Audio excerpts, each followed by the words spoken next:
첫 번째로 이제 주제 발표를 하게 된 가천대학교 사회복지학과 교수 유정이라고 합니다. 반갑습니다.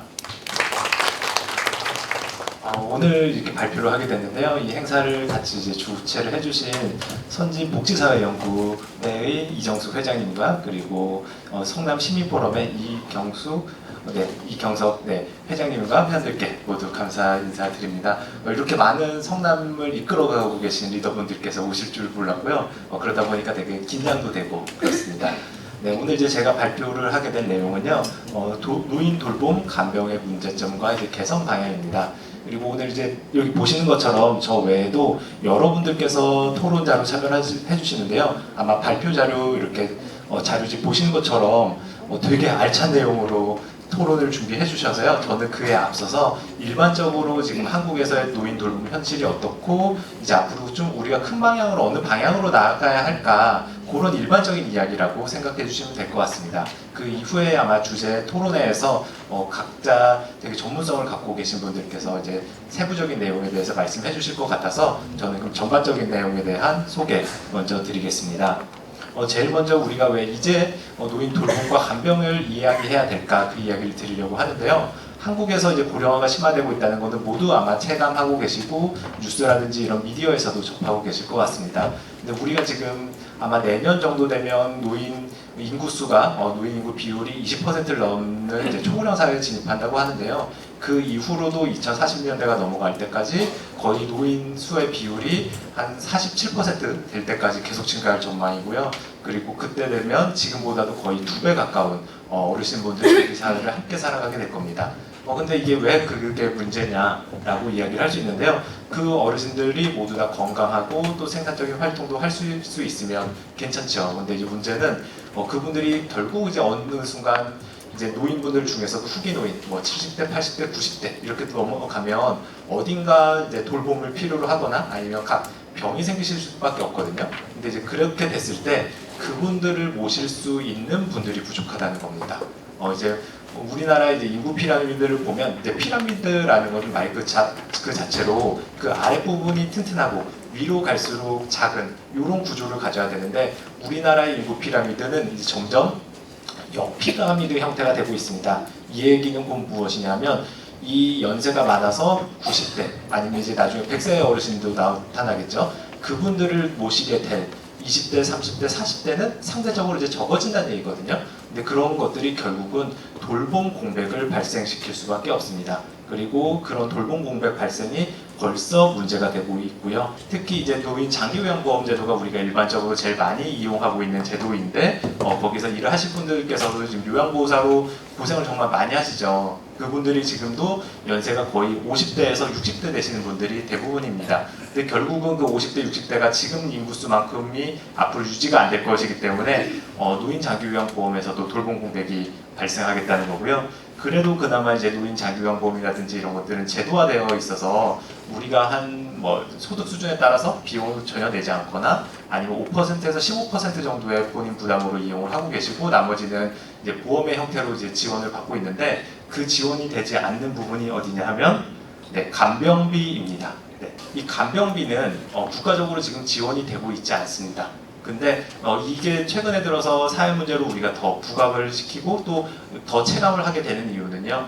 그 간병료가 되게 많이 올랐습니다. 아마 요양병원이나 이렇게 병원에 근무하시거나 아니면 이제 혹시 이제 부모님이나 이제 친인척분들을 모셔본 분들은 아시겠지만 대부분의 간병인들이 중국 조선족 분들이 많으셨고요. 근데 이제 그분들이 코로나19 이후에 한국에 많이 못 들어오시거나 아니면 다시 중국으로 가셔서 그만큼 이제 인력이 부족하게 된 거예요. 그러다 보니까 인건비가 점점 올라가게 됐고 지금 한 분을 쓰시려고 하면 이제 6인실 기준으로 한 13만 원 정도 듭니다. 하루에. 그러면 그거를 우리는 월화 수목 금요일만 쓸 수 있는 게 아니고요. 토요일, 일요일 한 달 내내 기준으로 하면 최대 500만 원까지 그리고 평균적으로 한 300만 원대 정도의 비용이 나온다고 합니다. 그것을 정부로부터 지원받지 못하고 본인이 내게 되면 부담이 될 수밖에 없는 상황이라고 보시면 될 것 같고요. 네, 그 내용을 이렇게 좀 정리를 해봤습니다. 그래서 이제 평균적으로 간병비가 거의 300만 원이 넘게 들어가고 있는 현실에서 이게 우리가 지금 간병에서만 주로 이야기를 많이 하고 있지만 앞으로는 이제 장기적으로는 결국 어르신들이 차지하는 비율이 늘게 되겠고, 그분들이 병원을 가시거나 아니면 그분들을 돌보는 데 있어서 저희가 비용이 증가할 수밖에 없어서 건강보험 아니면 이제 장기요양보험 그 비용이 우리가 더 내야 될 것이 늘어날 수밖에 없을 겁니다. 그 상황에서 동시에 우리가 한 가지 더 고민해야 될 부분은 어떻게 하면 돌봄과 간병의 서비스질을 높일까라는 겁니다.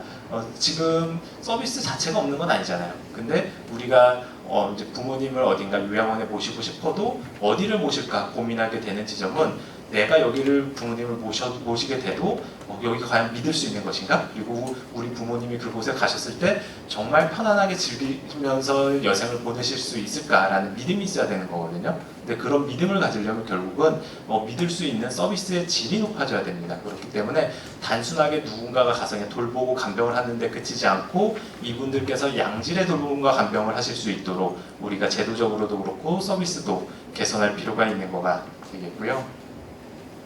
그래서 이제 어떤 제도가 있는지에 대해서 좀 짚고 넘어가도록 하겠습니다. 이제 아마 돌봄과 관련해서 제가 이제 큼지막한 제도들 중심으로 정리를 한 건데요. 가장 대표적으로는 노인 장기요양보험 제도가 있습니다. 이거는 이제 1등급부터 5등급 그리고 인지지원 등급까지가 있는데 지역사회에 거주하시는 어르신들 중에서 건강 상태가 그래도 가장 안 좋은 분들이라고 생각하시면 되겠고요. 그분들 중에서 건강 상태가 특히 안 좋으신 분들은 아마 노인 장기요양보험 1에서 3등급 정도를 받으셔서 아마 요양원에 들어가실 거고요. 그렇지 않고 지역사회에서 거주하시면서 재가 돌봄을 받는 분들은 주로 방문 요양, 그리고 일부 방문 간호, 방문 목욕, 복지공부 이런 정도의 이제 서비스, 아니면 단기 보호라든지 주야간 보호도 있긴 한데 그런 서비스를 받습니다. 그리고 그분들보다 건강 상태가 조금은 양호하지만 그렇다고 온전히 본인의 그러니까 이제 누군가로부터 지원을 받지 않고 100%로 일상생활을 하기에는 조금 이제 제한이 있으신 분들이 받게 되는 게 노인 맞춤 돌봄 서비스입니다. 그리고 그 외에 복지관에서 다양한 서비스를 이제 지역사회 돌봄 차원에서 제공하기도 하고요. 또 지금 제가 주로 이야기 드린 거는 어르신들이 이제 신체적인 어려움이나 이제 제한이 있을 때 상태를 얘기 드렸는데요. 안타깝게도 이제 연세가 점점 들다 보면 한 10% 정도 되는 어르신들은 인지 기능이 저하가 되고 결국은 이제 치매를 얻게 되시거든요. 그래서 그분들에 대한 지원으로 치매 안심센터, 그리고 그분들이 치매를 진단받게 된 이후에는 여러 가지 치매와 관련된 서비스도 받으시게 됩니다. 이렇게 이제 제가 이야기 드렸던 게 아주 대표적인 여러 가지 돌봄과 관련된 제도들이었고요. 최근에는 새로운 시도들도 나오고 있습니다. 한 5년 전부터, 정확하게 2019년, 18년부터 일부 지자체들을 대상으로 지역사회 통합돌봄이라고 해서요. 시범 사업을 해왔고, 그리고 아마 제가 알기로는 작년 봄에 이 자리에서 성남시에서도 지역사회 통합돌봄 관련된 조례를 제정하고 그 사업을 이제 시작한 걸로 알고 있는데요. 그 관련 법이 올해 드디어 제정이 됐습니다. 지역사회 통합돌봄법이라고 이야기를 하는데요. 이제 내년부터 시행될 이 법에서 앞으로 이제 그동안 제가 좀 전에 이야기 드렸었던 것처럼 장기요양, 맞춤돌봄, 그 외에 여러 가지 돌봄과 관련된 제도들이 분절적으로 이루어진 것들을 더 이상 그렇게 하지 말고 통합하자. 특히 아까 좀 전에 이제 차은봉 전 장관님께서도 이제 퍼슨 센터드 이제 케어가 중요하다고 말씀하셨는데요. 그것처럼 이용자 중심에서 서비스를 통합적으로 연계할 수 있도록 하자라는 거, 그리고 지역사회와 분리되지 않고 이 어르신들께서 댁이든 아니면 지역사회는 여러 가지 돌봄 시설들을 다 다양하게 이용하실 수 있으면서 최대한 요양원에 늦게 들어가시고 오랫동안 본인이 사시던 곳에서 거주하실 수 있도록 하자는 것이 이 지역사회 통합돌봄이 되겠습니다. 이와 관련해서는 아마 내년 이후에 더 확대가 될 예정이라 여기 계신 분들께서도 관심을 갖고 계속 이 사업들이 완성도를 높여갈 수 있도록 함께 관심도 갖고 또 좋은 말씀도 해주시면 좋을 것 같습니다. 또 하나는 이제 예정된 변화인데요. 아마 요거에 대해서는 잘 모르시는 분들이 많을 겁니다. 이제 저처럼 요거 노인복지와 관련된 분야에 종사하는 사람들만 지금 이제 알고 있는 일부 내용인데요. 최근에 노인복지법이 개정이 됐습니다. 그러면서 이제 예고된 내용이 무엇이냐?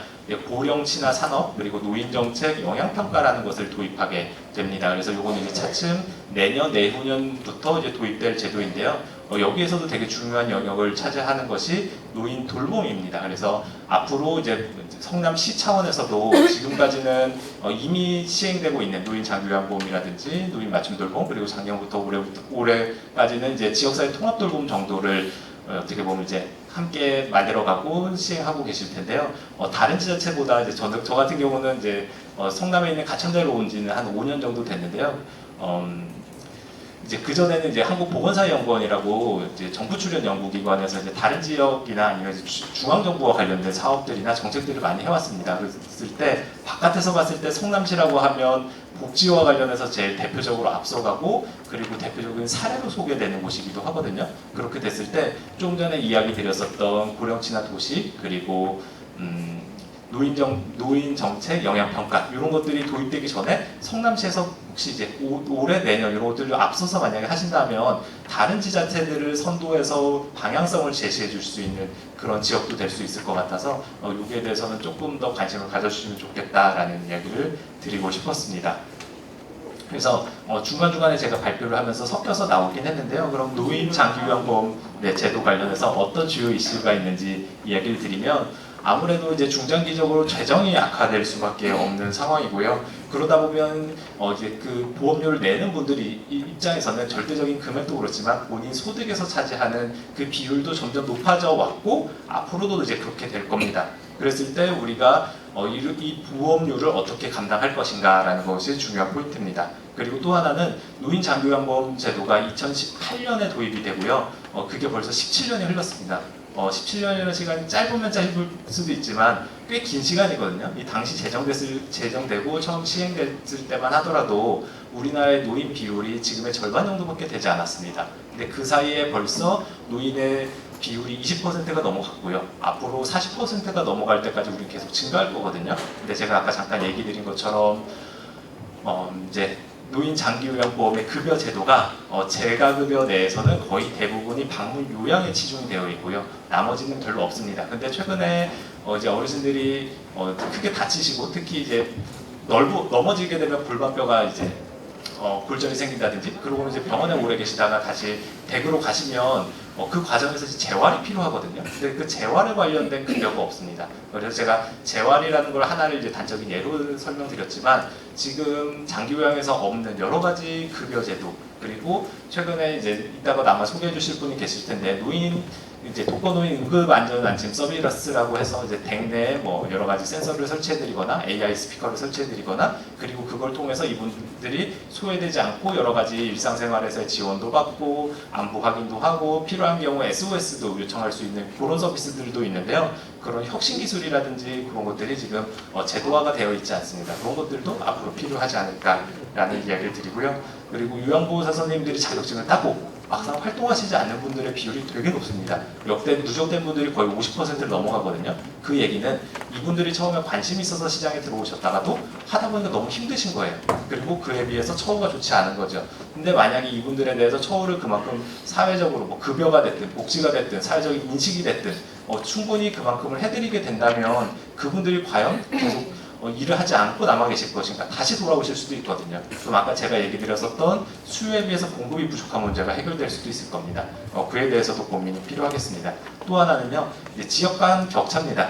어떻게 보면 성남시 입장에서는 그래도 노인 인구수 대비 요양원이 제일 많은 지역 중에 하나입니다. 저는 이제 전국을 이렇게 시군구를 다 비교하는데요. 그러면 이제 성남 시민 입장에서는 어떻게 보면 그러니까 어렵지 않게 본인이 필요한 경우에 요양원에 입소할 수 있는 상황이라는 점에서 긍정적으로 볼 수도 있는 거겠죠. 근데 이제 성남시가 이렇게 노인 인구수 대비 요양원이 많은 이유 중에 하나는 주변에 있는 송파, 서초, 강남에서 그 수요까지 다 어떻게 보면 성남에서 커버하고 있기 때문이기도 한 거거든요. 그러다 보면 막상 성남에 계신 어르신들께서 이용하시려고 해도 내가 이용하기에 정말 좋다 싶은 곳에는 자리가 별로 없을 수도 있습니다. 그래서 그런 것들을 어떻게 할 것인가. 그리고 또 지금 그러니까 제가 시설급여, 재가급여 이렇게 나눠서 얘기를 하고 있는데 요양원이 많은 지역에서는 자연스럽게 그만큼 방문 요양, 방문 간호, 주야간보 이런 시설들이 상대적으로 적어지거든요. 그게 이제 시장 경제상은 그럴 수밖에 없습니다. 그렇게 됐을 때 공공에서 어떻게 하면 제가 얘기 드렸었던 그 재가급여를 더 보충을 해드릴까 이런 것들도 필요하겠습니다.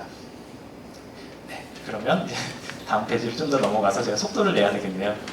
생각보다 시간이 빨리 가고 있어서요. 이제 장기 요양에 이어서 이제 노인 맞춤 돌봄 서비스의 주요 이슈에 대해서도 좀 이야기를 드리면요. 한 5년 정도 된 제도입니다. 그 전에는 한 6개 정도로 나눠져서 이제 벌써 까먹었네요. 저도 노인 돌봄 기초, 노인 돌봄 뭐 이렇게 얘기를 해가지고 한 6개 정도의 제도가 있었는데 그게 너무 분절적으로 이용이 되다 보니까 그거를 5년 전에 합쳤어요. 하나로. 그래서 만들어진 게 노인 맞춤 돌봄 서비스입니다. 그래서 코로나가 딱 시행될 때 그때 시작됐을 무렵에 시행돼서 아마 모르신 분들도 많을 텐데 노인 장기요양보험보다는 조금 더 이제 건강하신 분들이 이용하시는데 여기에서 이제 여러 가지 안부 확인도 해드리고요. 이제 생활지원사분들께서 이제 댁으로 찾아가서 여러 가지 이제 가사 서비스라든지 이런 것도 이제 제공해 주시기도 합니다. 근데 이제 그랬을 때 어떻게 하면 이제 장기요양과 차별화돼서 이제 특화된 서비스를 할 건가? 근데 또 막상 이제 이걸 서비스를 이용하시는 분들 입장에서 생각보다 이렇게 내가 정말 필요로 한 서비스가 막상 좀 적다라는 말씀을 해주시기도 하거든요. 그래서 이분들의 수요에 맞춰서 정말 필요한 서비스를 제공해드릴 필요도 있을 것 같고요. 그리고 이 서비스가 반드시 이제 기초수급자라든지 차상위계층 아니면 저소득 어르신들만 이용하실 수 있는 건 아닌데 많은 분들이 그렇습니다. 그러다 보니까 자연스럽게 그 이상 되는 경제력을 갖고 있는데 몸이 조금 불편해. 그래서 뭔가 지원이 필요하신 분들이 오히려 사각지대에 놓일 수도 있거든요. 그래서 그분들을 노인 맞춤 돌봄 서비스에서 어떻게 커버할지, 만약에 노인 맞춤 돌봄 서비스에서 커버가 되지 않는다면 지자체에서 만든 별도의 뭐 지역사회 통합 돌봄이라든지 이런 데서 어떻게 지원을 해드릴 건지 사각지대가 생기지 않도록 하는 것도 중요하겠습니다. 네, 그 다음에 이제 여러 가지 이제 기타 이슈인데요. 최근에 나오는 것 중에는 이제 인지 기능이 저하돼서 치매 진단을 받았거나 아니면 치매까지는 아니지만 평소에 이제 치매와 관련된 약을 복용해서 이제 치매가 점점 심해지는 걸 이제 늦추는 분들도 계실 텐데요. 그분들 이제 신체는 건강하신데 인지 기능이 저하된 어르신들을 지역사회에 최대한 오래 거주하실 수 있으면서 또 돌봄을 제공하는 가족분들 입장에서 부담이 되지 않도록 그러기 위해서는 뭐 단기 주야간보호라든지 아니면 뭐 노인복지관 이런 것들 간에 이렇게 협업이 필요하거든요. 그리고 지역에 있는 치매안심센터도 그렇고요. 그래서 이런 서비스와의 연계도 매우 중요할 겁니다. 그리고 이제 이건 이제 조금 지난 이슈이기도 한데요. 이제 제가 아까 지역사회 통합 돌봄을 계속 이야기를 드리고 있는데 그 시범 사업이 전국에 있는 여러 시군구에서 실시가 됐다가 한 2년 정도의 예산이 이제 거의 이제 편성이 되지 않았던 문제가 발생하기도 했습니다. 다행히 아마 제가 알고 있기로 성남시에서는 자체 예산으로 이 사업을 하고 계시는 건 알고 있는데요. 내년에도 이 사업이 이제 시의 예산으로 그대로 갈 것인지 아니면 이게 이제 통합돌봄법이 생겨서 전국으로 확대가 됐을 때 예산을 어떻게 확보할 것인가 그런 것도 이제 중요한 문제가 되겠습니다. 그리고 이제 그동안에 이제 노인 관련된 돌봄 제공자 분들 요양보호사분 선생님들 정말 되게 노력 많이 해주시는데 이제 어르신이 학대를 당하는 경우들도 있고요. 반대로 요양보호사 분들이 그 서비스를 이용하시는 어르신들한테 욕을 듣는다든지 성희롱을 당하신다든지 그런 사건들도 정말 많이 있습니다. 그래서 그분들에 대한 서비스를 드리는 분, 받는 분, 양자 간에 모두 다 인권 보호를 할 수 있도록 하는 것도 매우 중요한 이슈가 되겠습니다. 그 다음에 이제 간병으로 좀 넘어가 보려고 하는데요. 제가 아까 잠깐 이야기 드렸던 것처럼 최근에 간병비가 점점 늘어나고 있고요. 그것을 여전히 가족들이 부담하고 있다는 게 한국에서의 가장 큰 문제입니다. 아마 기억해 보시면 지난 대선 때도 그렇고 벌써 대선이 2년 정도 지났죠. 그리고 지난 총선 때도 양 정당에서 모두 다 노인복지와 관련해서 대표적으로 제일 먼저 제시한 공약이 간병이었습니다. 그만큼 지금 필요한데 막상 서비스가 되지 않는 것이 간병 제도입니다. 그래도 2015년부터였나요? 이제 간호간병 통합 서비스라고 해서 이제 어떤 이제 병동 내에서 간호사 아니면 지금 잠깐 조무사 그죠? 네, 간호조무사 선생님들이 간병인과 함께 이렇게 조금 더 기존의 일반 병동보다 조금 더 많은 인원이 같이 협업을 해서 이제 간병을 가족들이 하지 않도록 하는 것이 이제 간호간병 통합 서비스인데요. 그 제도가 시작된지는 그래도 거의 8, 9년이 됐습니다. 근데 이제 문제는 뭐냐면 최근 들어서 신규로 가입하는 병원들이 점점 줄어들고 있는 추세예요. 그렇다고 감소하는 건 아니고요. 그만큼 이제 더 이상 늘어나지 않고 정체가 되고 있다라고 이야기를 드리겠습니다. 그 얘기는 뭐냐면 병원 입장에서 이제는 별로 해보니까 인건비가 많이 들어가. 그리고 막상 거기에 비해서 병원 입장에서 너무 신경 쓸 게 너무 많은 상황입니다. 그래서 생각보다 이제는 그런 병원이 많이 늘어나지 못하고 있는 상황이거든요. 그러다 보니까 이제 간병비에 대한 부담이 이제 환자분들이나 보호자분들에선 점점 심각해지고 있는 상황이고요. 그래서 그거에 대한 대안을 좀 이따 다시 잠깐 이야기 드리도록 하겠습니다. 이제 정부 방향성입니다. 이거 이제 공식적인 자료이기 때문에 노인 장기요양보험에 관련된 이거 기본 계획인데요. 이제 2023년부터 2027년까지 정부에서 무엇을 준비하고 있는가를 설명해 놓은 자료입니다. 그래서 제가 계속 이야기를 드리기도 했던 내용인데요.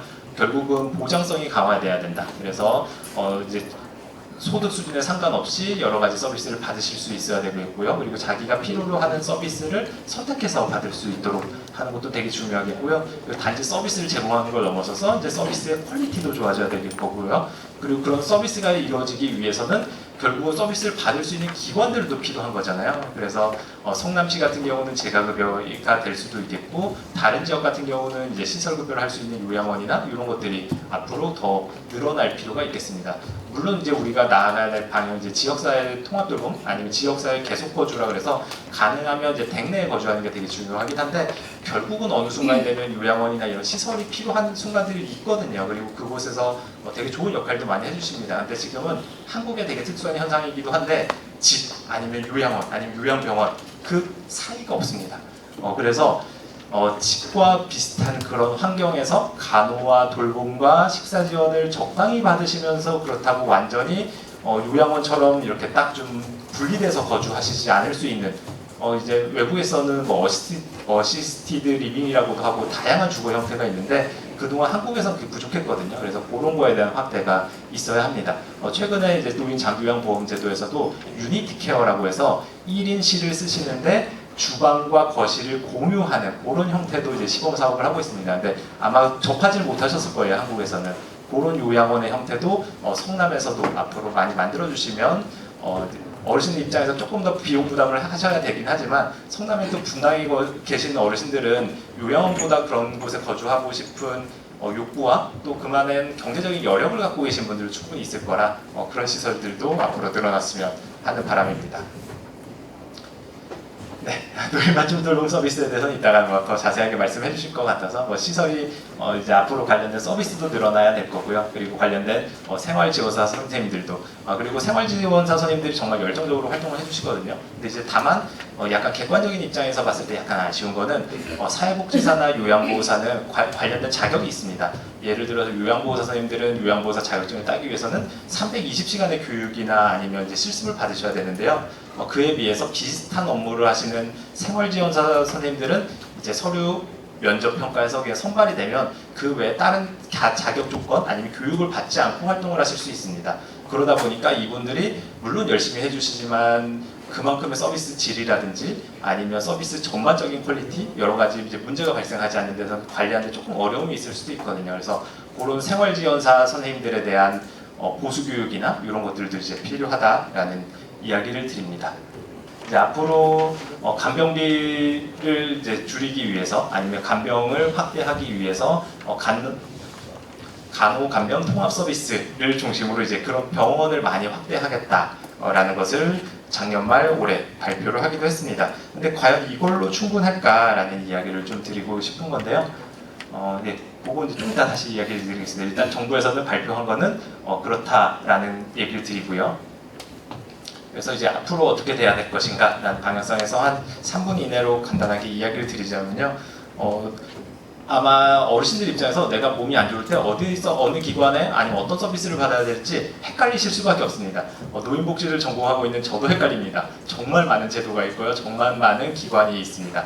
기관들마다 서비스가 중복되기도 하고요. 일부 기관에서는 어르신 입장에서 막상 근데 또 이용할 만한 게 없을 수도 있거든요. 그 얘기는 공급자 중심이라는 이야기입니다. 그래서 이제 앞으로는 이용자 중심에서 그걸 쉽게 선택하고 통합적으로 종합적으로 이용하실 수 있도록 하는 그 체계가 지역사회 통합돌봄 하에 만들어질 필요가 있겠다는 거고요. 그리고 이제 성남시의 강점 중에 하나가 우리는 IT 회사를 정말 많이 갖고 있잖아요.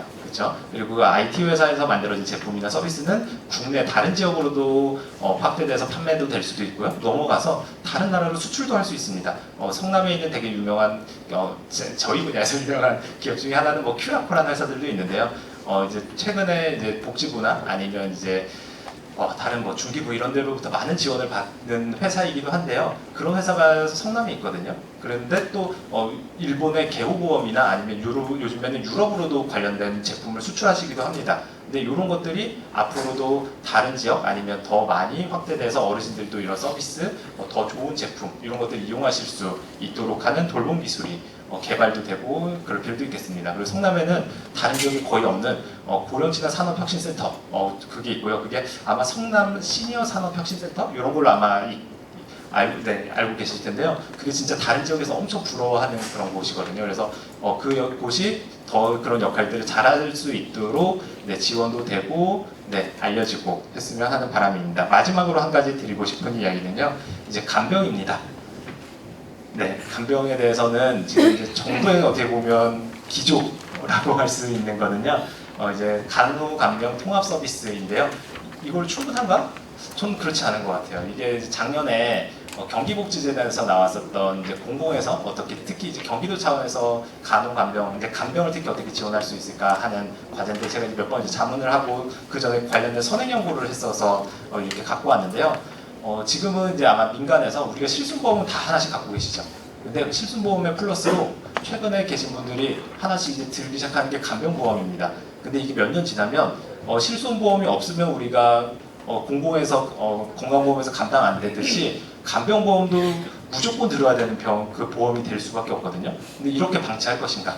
공공에서 간병인을 파견하거나 매칭을 해드리거나 비용을 일부 보조해드리거나 이런 것들을 만든다면 그래서 그런 것들을 뭐 사회서비스원이 될 수도 있겠고요. 아니면 관련된 기존의 복지관에서 그런 업무들을 같이 해주시면 우리가 막상 간병보험을 따로 민간 보험사에 드는 것보다 훨씬 저렴한 비용으로 더 믿을 수 있게 서비스를 이용할 수도 있거든요.